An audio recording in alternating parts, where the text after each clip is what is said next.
প্রিয় ছাত্রছাত্রীরা, educare study centre চ্যানেলে তোমাদের স্বাগত। রাত পোহালেই তোমাদের তৃতীয় ইউনিট টেস্ট পরীক্ষা, তাই আজ আলোচনা করব ক্লাস 6 অর্থাৎ ষষ্ঠ শ্রেণীর ইতিহাস সাবজেক্টের অতীব একটি গুরুত্বপূর্ণ কোশ্চেন পেপার নিয়ে। আমি তোমাদের পাঠ্য বই খুঁটিয়ে এমন গুরুত্বপূর্ণ প্রশ্নই দিয়েছি যে প্রশ্নগুলি তোমাদের তৃতীয় ইউনিট টেস্ট পরীক্ষায় কমন আসবেই। তাই কথা না বাড়িয়ে শুরু করছি আজকের আলোচনা। তৃতীয় পর্যায়ক্রমিক মূল্যায়ন 2025 শ্রেণী ষষ্ঠ, বিষয় ইতিহাস, পূর্ণমান 70, সময় 2 ঘন্টা 30 মিনিট। দাগ নম্বর 1, সঠিক উত্তরটি বেছে নিয়ে লেখো। 1 গুণ 12 সমান সমান 12। প্রথম প্রশ্ন, সুর করে গানের মতো গাওয়া হতো কোন গ্রন্থে? উত্তর হবে অপশন বি, সামবেদে। Next question, question number 2, Nanda বংশের শেষ রাজা কে ছিলেন? উত্তর হবে অপশন এ, ধননন্দ। পরের প্রশ্ন, পঞ্চম বেদ বলা হয় কোন গ্রন্থকে? উত্তর অপশন বি, মহাভারতকে। নেক্সট কোশ্চেন নম্বর 4, মৃচ্ছকটিকম এর রচয়িতাকে? উত্তর হবে option A, Shudraka. Next question, question number 5, Gandhara মহাজনপদের রাজধানী ছিল? উত্তর হবে অপশন বি, তক্ষশিলা। পরের প্রশ্ন, কোশ্চেন নম্বর 6, মহাভাষ্য এর রচয়িতাকে? উত্তর হবে অপশন ডি, পতঞ্জলি। পরের প্রশ্ন, গুপ্ত আমলে সোনার মুদ্রাকে কি বলা হতো? অপশন এ, দিনার, অপশন বি, রূপক, অপশন সি, টাকা এবং অপশন ডি, টঙ্কা। 7 নম্বর প্রশ্নের উত্তরটি তোমরা আমাকে কমেন্টে জানাবে। আর চ্যানেলে নতুন হয়ে থাকলে চ্যানেলটিকে সাবস্ক্রাইব করে দেবে এবং ভিডিওটি তোমার বন্ধুদের মধ্যে শেয়ার করে দেবে। কোশ্চেন নম্বর 8, ওয়ার শব্দের অর্থ কি? উত্তর হবে অপশন এ, দুর্গ।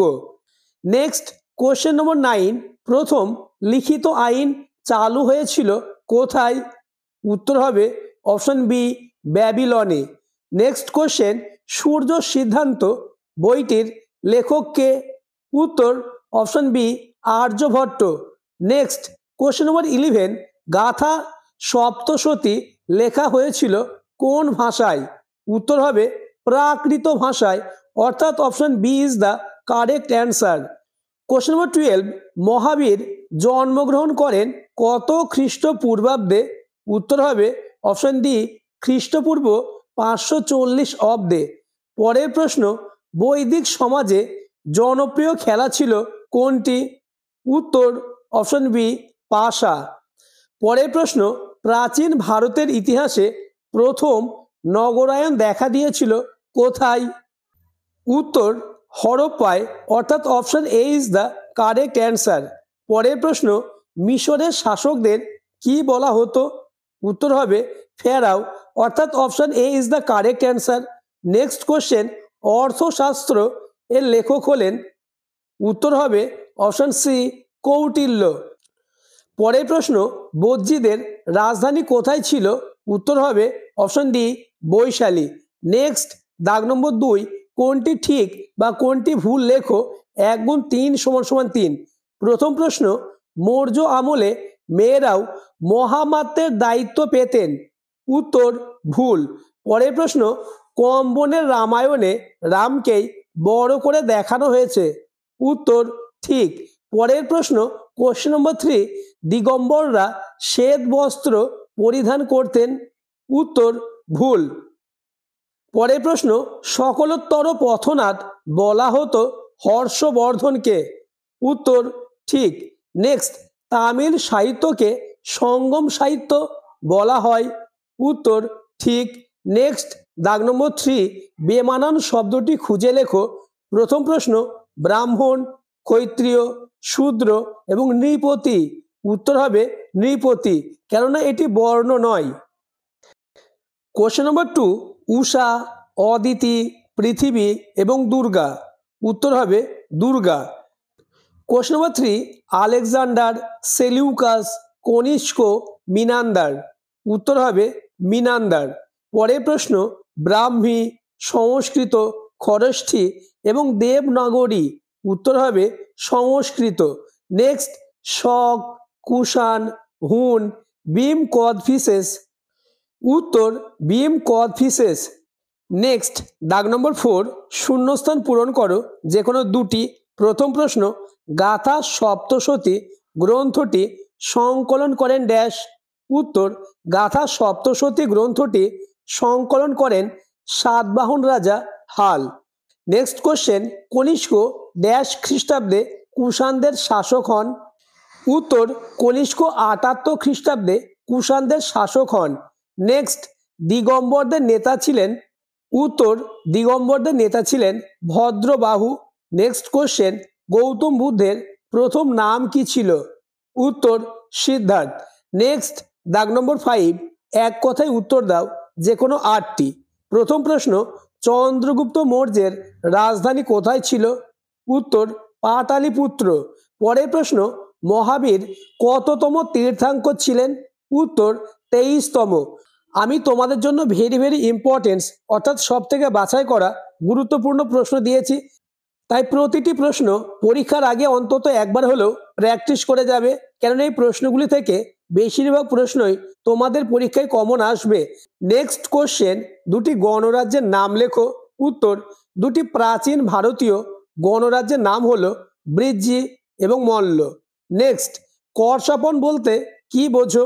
উত্তর করশাপন হলো প্রাচীন ভারতীয় মুদ্রা যা খ্রিস্টপূর্ব 6ষ্ঠ শতাব্দী থেকে প্রচলিত ছিল। এটি সোনা, রূপা বা তামার তৈরি ছিল। নেক্সট কোশ্চেন, বলি কি। উত্তর নিরাপত্তার জন্য প্রজারা স্বেচ্ছায় যে কর রাজাকে দিতেন তা বলি নামে পরিচিত। নেক্সট কোশ্চেন নাম্বার 6, বৈদিক যুগের কটি ভাগ ও কি কি। উত্তর বৈদিক যুগের দুটি ভাগ, আদি বৈদিক যুগ ও পরবর্তী বৈদিক যুগ। নেক্সট কোশ্চেন নাম্বার 7, ইন্তু কি। উত্তর ইন্তু বলতে মূলত চীনের প্রখ্যাত পরিব্রাজক এবং ঐতিহাসিক হিউয়েনসাং কর্তৃক সমগ্র ভারতীয় উপমহাদেশকে বোঝানো হয়েছে, অর্থাৎ এক কথায় ইন্তু হলো ভারতবর্ষ। নেক্সট কোশ্চেন নম্বর 8, মহাস্থানগড় কোথায় অবস্থিত। উত্তর মহাস্থানগড় বাংলাদেশের বাগুড়া জেলায় অবস্থিত। পরের প্রশ্ন কোশ্চেন নম্বর 9, মোগলমারি বৌদ্ধবিহার কোথায় অবস্থিত। উত্তর পশ্চিম মেদিনীপুরে। নেক্সট কোশ্চেন নম্বর 10, ত্রিপিটক কোন ভাষায় লেখা হয়েছে। উত্তর ত্রিপিটক পালি ভাষায় লেখা হয়েছে। নেক্সট কোশ্চেন, গৌতম বুদ্ধ কোন নগরে মারা যান। উত্তর গৌতম বুদ্ধ কুশীনগরে মারা যান। নেক্সট কোশ্চেন, বরাহমিহিরের লেখা দুটি গ্রন্থের নাম কি। উত্তর বরাহমিহিরের লেখা দুটি উল্লেখযোগ্য গ্রন্থের নাম হলো পঞ্চসিদ্ধান্তিকা এবং বৃহৎ সংহিতা। নেক্সট দাগ নম্বর 6, ডান দিকের সঙ্গে বাম দিকের মিল স্থাপন করো। এই প্রশ্নটি আলোচনার আগে আবার বলবো, চ্যানেলে নতুন হয়ে থাকলে চ্যানেলটিকে সাবস্ক্রাইব করে দেবে এবং ভিডিওটি তোমার বন্ধুদের মধ্যে শেয়ার করে দেবে। স্তম্ভটি তোমরা দেখে নাও। উত্তর হবে 1-এর বি, 2-এর ডি, 3-এর সি এবং 4-এর এ। নেক্সট দাগ নম্বর 7, নিচের প্রশ্নগুলির 2 থেকে 3টে বাক্যে উত্তর দাও। 2 গুণ 6 সমান 12, অর্থাৎ তোমাদের 2 মার্কের 6টি প্রশ্নের উত্তর দিতে হবে। আমি তোমাদের জন্য বাছাই করা 2 মার্কের প্রশ্ন দিয়েছি, তাই প্রতিটি প্রশ্ন মোস্ট ইম্পর্টেন্স। প্রথম প্রশ্ন, মহাভারতকে পঞ্চম বেদ বলা হয় কেন।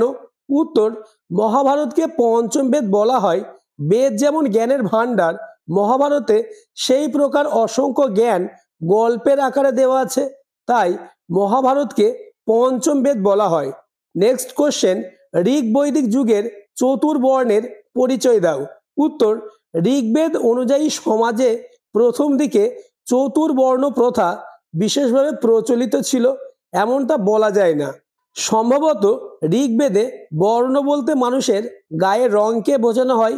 চতুর্বর্ণ প্রথা ঋগ্বেদের শেষের দিকে সমাজে ব্রাহ্মণ, ক্ষত্রিয়, বৈশ্য ও শূদ্র শ্রেণীর অস্তিত্বের কথা বলা হয়। ব্রাহ্মণরা যাগযজ্ঞ, পড়াশোনা ও শিক্ষাদানের কাজ করত। ক্ষত্রিয়রা রাজ্য শাসন এবং প্রজাদের নিরাপত্তার দায়িত্ব নিত। বৈশ্যরা কৃষিকাজ, পশুপালন ও ব্যবসা বাণিজ্যের কাজে যুক্ত থাকত এবং শূদ্ররা ব্রাহ্মণ, ক্ষত্রিয় ও বৈশ্যদের সেবায় নিযুক্ত থাকত। এভাবে লিখলেই তবে কিন্তু 2 এ 2 অর্থাৎ ফুল মার্কস পাবে। নেক্সট কোশ্চেন, আর্য সত্যের পরিচয় দাও। উত্তরটি তোমরা দেখে নাও। নেক্সট, ত্রিরত্ন কি? উত্তর, সৎ বিশ্বাস, সৎ জ্ঞান ও সৎ আচরণের উপর জৈনরা জোর দিতেন। এই তিনটেকে একসঙ্গে জৈন ধর্মের ত্রিরত্ন বলা হতো। বৌদ্ধ ধর্মে গৌতম বুদ্ধ প্রধান ব্যক্তি, তার প্রচার করা ধর্মই বৌদ্ধ ধর্ম। বৌদ্ধ ধর্ম প্রচারের দায়িত্ব বৌদ্ধ সংঘের। এই তিন মিলে হয় বুদ্ধ ধর্ম এবং সংঘ, এই তিনটে বৌদ্ধ ধর্মের ত্রিরত্ন। নেক্সট কোশ্চেন, মিশরকে নীল নদের দান বলা হয় কেন? উত্তর, মিশর নীল নদের নিম্ন অববাহিকায় অবস্থিত একটি দেশ। মরু প্রকৃতির জলবায়ুর প্রভাবে এখানে বৃষ্টিপাতের পরিমাণ খুবই অল্প। মিশরের পশ্চিমে সাহারা মরুভূমি, কিন্তু দেশের মধ্য দিয়ে নীল নদ প্রবাহিত হওয়ায় মিশর সম্পূর্ণ মরুভূমিতে পরিণত হতে পারেনি, তাই মিশরকে নীল নদের দান বলা হয়। নেক্সট কোশ্চেন নাম্বার 6, অগ্রহার ব্যবস্থা কাকে বলে? উত্তরটি তোমরা দেখে নাও। পরের প্রশ্ন, গুরুকুল ব্যবস্থা বলতে কি বোঝো? উত্তর, বৈদিক যুগের শিক্ষা ব্যবস্থায় ছাত্রদের গুরুগৃহ থেকে পড়াশোনা করতে হতো, তাই এই শিক্ষা ব্যবস্থাকে বলা হয় গুরুকুল শিক্ষা ব্যবস্থা। নেক্সট কোশ্চেন নম্বর 8, সংখ্যায়ন কি? উত্তর, ভারতীয় উপমহাদেশে গণিত চর্চার ব্যাপক প্রচলন ছিল এবং জৈন ও বৌদ্ধ পণ্ডিতরাও গণিত চর্চা করতেন। বৌদ্ধদের গণিত বিজ্ঞান বিষয়টি তৈরি হয়েছিল পাটিগণিত, বীজগণিত ও জ্যামিতি নিয়ে। জৈনরা এই গণিত বিদ্যাকে বলতেন সংখ্যায়ন। নেক্সট দাগ নম্বর 8, নিচের প্রশ্নগুলির 4 অথবা 5টি বাক্যে উত্তর দাও, প্রতিটি প্রশ্নের মান 3 করে। প্রথম প্রশ্ন, স্ট্র্যাটাপি বা প্রদেশে শাসন ব্যবস্থা কিরূপ ছিল অথবা তাম্রলিপ্ত সম্বন্ধে সংক্ষেপে লেখো। নেক্সট কোশ্চেন, ষোড়শ মহাজনপদের আমলে কৃষিকাজ ও ব্যবসা বাণিজ্য কীরকম ছিল অথবা ষোড়শ মহাজনপদের আমলে অর্থনীতি কিরূপ ছিল। নেক্সট কোশ্চেন নম্বর 3, কোন কোন নদীর তীরে মেসোপটেমিয়া সভ্যতা গড়ে উঠেছিল? রাজা হামুরাবি বিখ্যাত কেন? পলিস বলতে কি বোঝো? কোশ্চেন নম্বর 4, গুপ্ত যুগে স্ত্রী ধন বলতে কি বোঝো? নেক্সট কোশ্চেন নম্বর 5, টিকা লেখো 10 রাজার যুদ্ধ অথবা সুদর্শন হ্রদ। নেক্সট, অশোকের জীবনে কলিঙ্গ যুদ্ধের প্রভাব লেখো অথবা অশোকের ধম্ম সম্পর্কে সংক্ষেপে লেখো। নেক্সট দাগ নম্বর 9, নিচের প্রশ্নগুলির 8 অথবা 10টি বাক্যে উত্তর দাও। 5 গুণ 3 সমান সমান 15, অর্থাৎ তোমাদের 3টে 5 মার্কের প্রশ্নের উত্তর দিতে হবে। প্রথম প্রশ্ন, সমুদ্রগুপ্তের কৃতিত্ব বর্ণনা করো অথবা মৌর্য সাম্রাজ্যের পতনের কারণগুলি লেখো। কোশ্চেন নম্বর 2, গুপ্ত আমলে বাণিজ্যের পরিচয় দাও অথবা মৌর্য অর্থনীতি ও বাণিজ্য সম্পর্কে সংক্ষেপে লেখো। নেক্সট কোশ্চেন নম্বর 3, গুপ্ত যুগে শিক্ষা ব্যবস্থার পরিচয় দাও অথবা প্রাচীন ভারতে চিকিৎসা শাস্ত্র সম্পর্কে সংক্ষেপে লেখো। নেক্সট এবং আজকের আলোচনার লাস্ট প্রশ্ন, টিকা লেখো নালন্দা বিশ্ববিদ্যালয়। আজকের ভিডিও এই পর্যন্ত। আর এরকম ভিডিও পাওয়ার জন্য তোমরা আমার চ্যানেলটিকে সাবস্ক্রাইব করে দিও এবং ভিডিওটি তোমার বন্ধুদের মধ্যে শেয়ার করে দিও।